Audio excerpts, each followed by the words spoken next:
ଦେଖନ୍ତୁ ଝିଅ ମାନେ ଖାଲି ମିଛଟାରେ ବଦନାମ।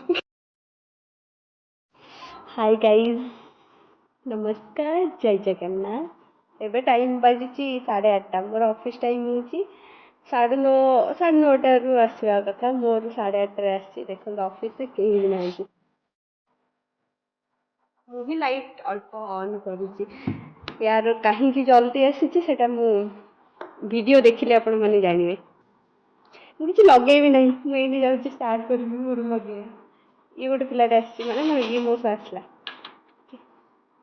ଯେହେତୁ ଶୀଘ୍ର ଆସିଛି ମୁଁ କିଛି ବି ଲଗା ଲଗି ଏବେ କରିନି। ଯାଉଛି just get ready with me for office in office. ରାଗ ଛାଟ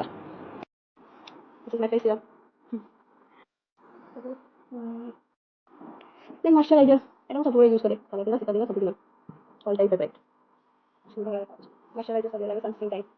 ଲଟାନ୍ କ୍ରିମ୍ ସନସ୍କ୍ରିନ୍ ୟୁଜ୍ କରେ। ମା କିଛି ରିଆକ୍ସନ୍ ନଥିଲା। ଏବେ ମୁଁ ଏଇଟା ୟୁଜ୍ କରୁଛି। ଏବେ ଭଲ ସନସ୍କ୍ରିନ୍ ଲଗେଇଲା ପରେ କଣ ଭଳିଆ ମୁହଁଟା ହେଇଗଲାଣି ନା। Yeah, I'm done with my skincare. Last ଗୋଟେ ଜିନିଷ ଆଡ୍ କରି ସେଟା ଲିପଷ୍ଟିକ୍ ସେତିକି। କୁହନ୍ତି ସବୁବେଳେ ଝିଅମାନେ ମେକଅପ୍ ନିଅନ୍ତି, ଝିଅମାନେ ସ୍କିନ୍ କେୟାର କରନ୍ତି। ଏଇଟା ପୁଣି ଅଫିସ୍ ଆସିବାକୁ ଘରେ ରହିଲେ ଘୁଷୁରୀ ଟିଭି ବଳକା। ମୁଁ ମୋ ପର୍ସପେକ୍ଟିଭରୁ କହୁଛି, ଆଉ କାହା କଥା ଜାଣିନି। ଘରେ ରହିଲେ ଯିଏ ମୋତେ ଦେଖିବ ସେ ମୋତେ ଡେଉଁରିଆ 4-5ଟା ପିନ୍ଧିକି ଆସିବା ଦରକାର, ନହେଲେ ବେହୋସ ହେଇକି ଚାନି ଆଇରେ ଯୋଉ କହୁଛନ୍ତି ବେଟଣା ହେଇଯିବ ସେଇ ପ୍ରକାର।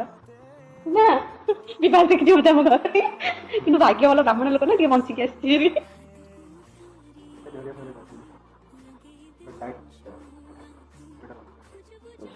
ଲାଷ୍ଟିଂ ଯୋଉଟା ଲିପଷ୍ଟିକ୍ ସେଟା ମୁଁ ୟୁଜ୍ କରୁଛି ଲାକ୍ମିର। ମୋ ବୋଉ ସବୁବେଳେ ପଚାରୁଛି ପଇସା କୁଆଡେ ଯାଉଛି, ପଇସା ସବୁ ଫ୍ଲିପକାର୍ଟ ମିନ୍ତ୍ରାରେ ଯାଉଛି।